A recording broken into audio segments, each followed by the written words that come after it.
In ancient times, when humanity was just beginning its journey, a remarkable unity reigned upon the earth.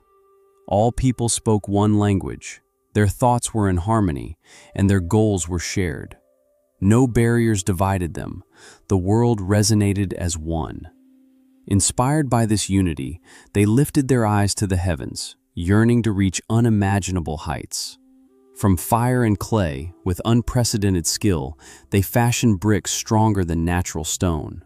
With pride in their hearts and ambition driving them, they began to build a tower meant to pierce the heavens. Yet their purpose was not reverence for God. Rather, they sought to glorify themselves, to exalt human genius. But the higher their creation rose, the closer they drew to inevitable judgment. Soon, the very God of heaven descended to confront their audacious endeavor. This story is not merely about an unfinished structure. It profoundly reveals themes of human pride, rebellion against divine will, and the unyielding power capable of humbling human aspirations. This is, in essence, the story of the Tower of Babel. In the earliest days after the Great Flood had cleansed the earth of widespread corruption and violence, Noah and his sons emerged from the ark into a world fresh and renewed. From Noah's 3 sons, Shem, Ham, and Japheth, all the nations of the earth were to be repopulated. Generations passed, and their descendants multiplied greatly. Eventually, they reached a vast and fertile plain in the land of Shinar, a region later known as Mesopotamia, a bountiful territory nestled between the mighty rivers Tigris and Euphrates. The plain was broad and flat, ideally suited for establishing large settlements and cultivating agriculture. The people said to one another, "Come, let us settle here and build." Yet this land presented a significant challenge. Unlike the hills and valleys of Ararat, where Noah's Ark had rested, but human ingenuity quickly found a solution. They discovered that by shaping clay into bricks and firing them in kilns, they could produce exceptionally durable building blocks. Instead of ordinary mortar, they used bitumen, a sticky, naturally occurring substance, to firmly bind the bricks together. "Come," they said, "let us make bricks and burn them thoroughly." And so they began to build. This innovation dramatically altered their course. Stone was scarce on the plains of Shinar, but bricks could be produced in limitless supply. Emboldened by this new possibility, their leaders declared, "Come, let us build ourselves a city with a tower that reaches the heavens, so that we may make a name for ourselves, lest we be scattered over the face of the whole earth." Herein lies the root of their sin. Their unity was their greatest strength. Their ambition fueled their efforts. Yet their goal was not merely survival or even innovation. It was pure pride. They sought to glorify themselves, to forge a lasting legacy that would elevate them to the heavens and place them on equal footing with God.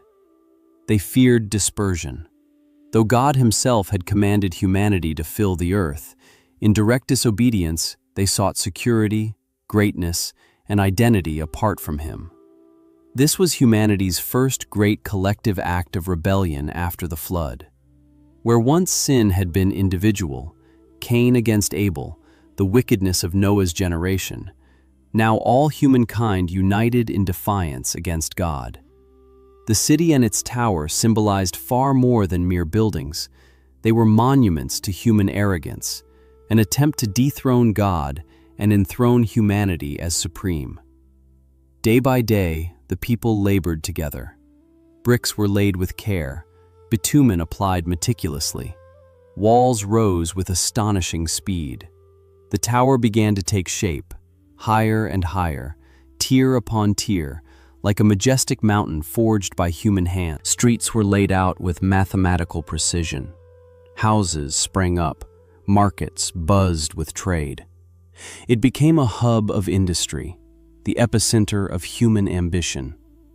And at its heart, ever towering above all, stood the tower, the people's pride, the emblem of their unity, and a challenge rising from their hearts. But the Lord, who sees all things, did not remain indifferent to their plans. He looked upon the city and the tower reaching toward the heavens.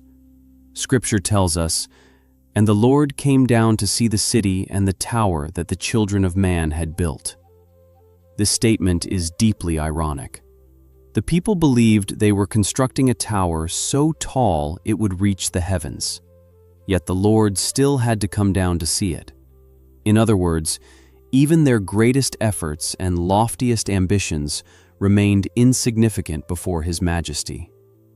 And the Lord said, "Behold, they are one people, and they have all one language, and this is only the beginning of what they will do. And nothing that they propose to do will now be impossible for them. Come, let us go down and there confuse their language, so that they may not understand one another's speech." This decision was not born of fear that humanity might rival God's power, but was an act of justice and wisdom. It was the recognition that in their proud unity there would be no limit to the depths of sin and rebellion they might pursue. With one language and collective ambition, their corruption would spread unchecked. For their own sake, and to preserve His divine purposes, God acted with authority and purpose. Then, in an instant, the familiar order of the world was shattered. The tower, the city, the bustling workforce, all froze as if time itself had stopped. One man called for bricks, and the worker beside him shook his head in confusion. Another shouted for mortar, but no one understood him. Words became meaningless sounds. Shouts echoed through the streets, yet no one comprehended. Bricks tumbled to the ground. Kilns hissed as molten bitumen spilled into chaos. Where once unity reigned, disorder erupted. Confusion spread swiftly. Panic seized the marketplace. Groups began to form, each understanding only those who shared their new tongue.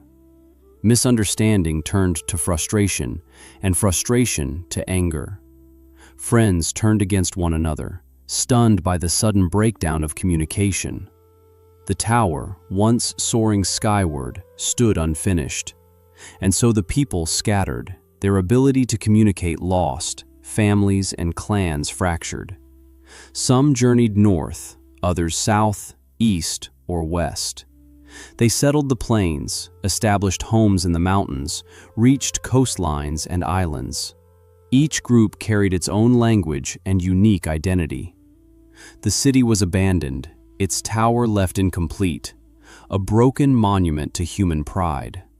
It was called Babel, for there the Lord confused the language of the whole earth. From that place He scattered them over the face of the earth. The Tower of Babel remains an eternal lesson on human pride and divine sovereignty. Humanity was united, but their unity was not in God. It was rooted in rebellion. They worked together, spoke as one, and erected a monument to themselves. Yet true unity is found only in God, and pride inevitably leads to ruin. They sought to make a name for themselves, forgetting that only God bestows true honor and exalts the humble. No human ambition, however grand, can reach the heavens. God's purposes cannot be thwarted. Though humanity resisted His command to fill the earth, He ensured His will would be done. Even language became an instrument of His design. The confusion of tongues restrained sin and redirected humanity toward His purposes. Centuries later, God reversed the curse of Babel at Pentecost. The Holy Spirit enabled people from everywhere. Babel divided and scattered, Pentecost clarified and gathered, all in Christ, the true unifier of every tribe and nation. The story of Babel is not merely an ancient fable, it is a mirror for every age. Today, humanity continues to erect towers of pride through technology, wealth, or ambition, seeking identity and security apart from God. Yet the unfinished tower reminds us that only in Christ do we find true purpose, true unity, and a name that endures.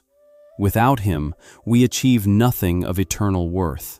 Without God's approval, our efforts are ultimately futile. We may toil, strategize, and strive, but without His blessing, our work cannot last. Our victories cannot endure, and our legacy is empty.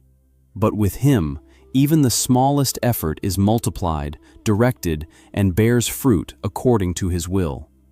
In Christ, every tribe, language, and nation will one day gather before the throne of God. This story is both a warning and a promise.